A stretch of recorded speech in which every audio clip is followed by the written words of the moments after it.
President Trump and North Korea's Kim Jong Un are aiming for a summit in South Korea by May.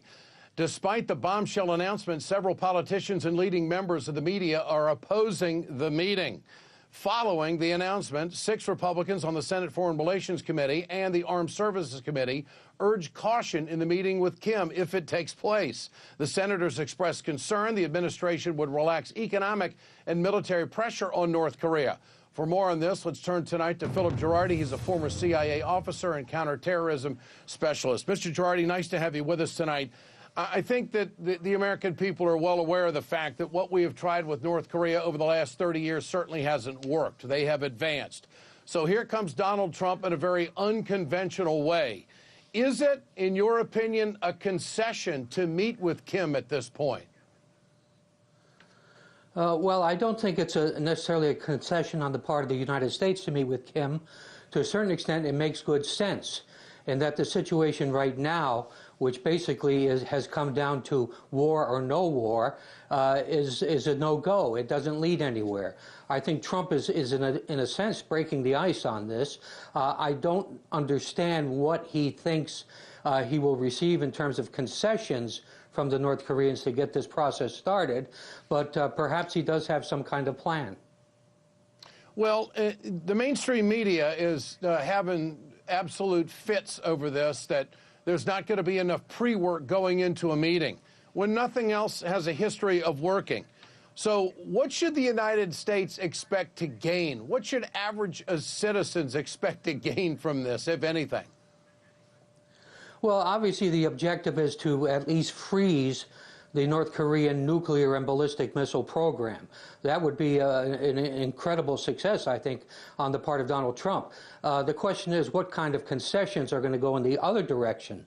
Obviously, there would have to be a suspension of the financial penalties that have been laid on the North Korean regime, but there will probably be other things, too, like the Korean War is still going on in the sense that it was never ended by a peace treaty. Obviously, this will be something that the North Koreans will be probing and trying to get the American 30,000 soldiers removed from the peninsula. What would it take to do that? What would Trump have to get from Kim Jong Un with verification if he were to agree to remove some troops out of South Korea? How do you see it? Well, I think it would have to be an acceptance of a comprehensive peace discussion, at least, involving the Japanese, the South Koreans, the Americans, and the North Koreans. I think this is what you would have to see to move forward in any kind of realistic way. Do you see China playing a big role in this to this point? Have they really moved the dynamic of all of this? I don't think China has played much of a role in this. I think China is somewhat apprehensive about what might happen in North Korea in terms of any kind of armed conflict breaking out. It would unleash a refugee crisis, most of which would head for China, and there would be a lot of political issues that would be raised by it too. So China, I think, is just sitting back and watching. Mainstream media is really working over the president that he accepted this meeting too fast. What's your take on that? Well, my take on that is that the mainstream media, anything that Trump does, they're going to be on his case. I think in this case, it's a bad judgment on their part. I say, let's see how this plays out, because only a month ago, we were talking about being on the verge of a possible nuclear war. So it seems to me this is a good thing to do. Do you think the sanctions have squeezed the economy so bad in North Korea that this gave Kim Jong Un no other option?